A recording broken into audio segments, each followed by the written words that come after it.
Welcome everybody back to AuburnVersus.com. Mike Szvetitz here, sports editor of the Opelika-Auburn News with Collin Mickle, our Auburn University beat writer. And Collin, win for Auburn. They're 2-2 in the season. Not really a big surprise that they beat New Mexico State, but Brandon Cox came in and really played his best game of the season and helped Auburn, a struggling Auburn team in the first half. Is Brandon back? And if he is, can he do enough to help Auburn the rest of the season? Definitely two different questions there. I mean, Brandon played, you're right, his best game of the season. Maturity, checking down to the open receivers underneath, not forcing the ball into coverage as he'd done in the first 3 games. I think the biggest thing for Brandon is continuing to do that, continuing against a much better Florida defense than what he saw against New Mexico State, continuing to take what's open. He has to play better this week than he did last week. He played very well last week, but he has to step up his game against a very good SEC team on the road. That goes without saying. Right, and now him going into the swamp with this young offense, young team really. First time that they've traveled to Florida in the biggest game of this season so far. What's going through the mind of some of these younger players as they prepare to go on the road to Gainesville, in one of the most hostile places in the SEC, if not the country? Well, I don't think there's a way to really prepare for it. It's a trendy thing to practice with the loudspeakers and the noise. Auburn has historically not done that. They're not going to do that this week. They try to adjust the noise by working the whisper drill in practice, where the quarterback will come to the line and just whisper out the calls. It's very good. It's very effective. So that's what they're going to try to be doing. I'm glad that you laughed at that. That's funny. We got a good rapport here. Can anybody else hear that? Thank you, internet viewers. Anyway, that's the biggest thing as far as attitude-wise for the road game. I don't think anyone knows how they'll respond until they get out there and see 900,000 orange-painted lunatics screaming as loud as they can. And with this being a 7 o'clock kickoff, they're going to be very, very rowdy, so to speak. 900,000 is an approximation. The actual capacity is 878,000, but we round up at the Opelika-Auburn News. That's right. And now with 3 true freshmen on the offensive line, Lee Zimba has played in 4 games now, so you still put him in the true freshman category, but you've got Ryan Pugh and Chaz Ramsey with 3 true freshmen and guys like Jason Bosley, who hadn't played a significant road game as a starter, and then let's see, who else do we want to throw there? In the revolving turnstile offensive line. That's got to be the group that really is a cohesive unit as far as getting the calls and knowing where to go and what to do. Have you talked to any of these young guys this week, and what are they saying? How are they going to handle it? Or are they just preparing it like it's another game? They're excited, and it's funny the way that they've responded to playing, the way that the line has gelled around them. We talk so much about practice trips being important, about the line getting together. Honestly, that line, which had never practiced together as a unit, as constituted now, played much better, in the game than any other Auburn line had played this year. Hugh Null was very clear on that. The tempo was the best they'd had all year.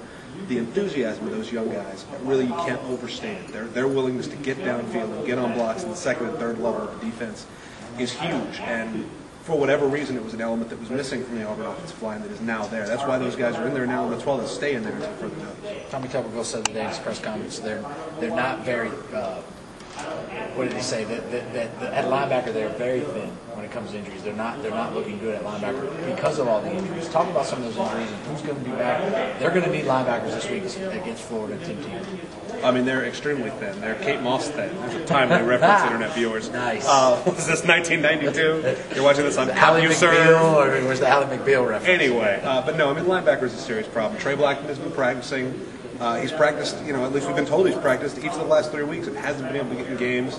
That ankle is iffy. I'm sure that they will do their very best to get Trey Blackman on the field against Florida. He brings an element to this defense that no other linebacker can.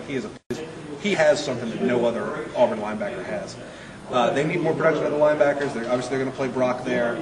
The whole defense, but especially that unit, needs to step up against a good Florida offense. Now, what's the prediction? Let's talk about, is Auburn going to be able to hang in there with a team that can score virtually at will? They didn't really show it last week against Ole Miss. They had some problems. The defense gave them some big plays.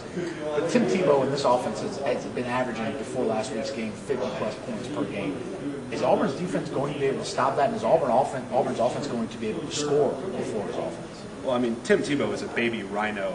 Tackling Tim Tebow is going to be a challenge for Auburn's players. I'm not sure if they've been tackling cattle in practice to warm up or what, but the biggest thing is stopping Tebow. He's the one that makes that offense work, and he's the guy that they need to focus on. Offensively, I'm not sure we've seen anything from Auburn's offense that indicates that they can move the ball against a pretty good Florida defense. That Florida gave them some big plays, especially in the air.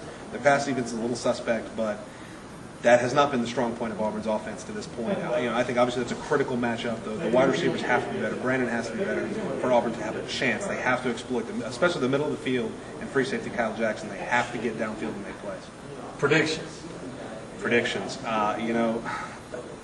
This team is better than 2 and 3, I think, but I also think that's where they're going to be a week from now. I think Florida is too good. The road is too big a challenge for a young team. I'm going to say Florida is going to score. Let's say 41-17. It's going to get ugly there in the second half. Right. Can Florida hold Auburn's offense off? Auburn hasn't shown that it can score at will.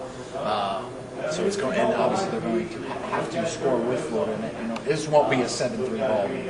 It's going to be a high-scoring game. My prediction: Florida 40, Auburn 30. You can tell we've given a lot of thought to these. We're like, Florida a number and Auburn a lower number. I wasn't prepared to make my pick, but Mississippi State fans have always just, they're not too happy with this. Right? I want to give the love to the Bulldog faithful. If you're watching for another week, much love for my Bulldog peeps, guys. I was wrong on Mississippi State.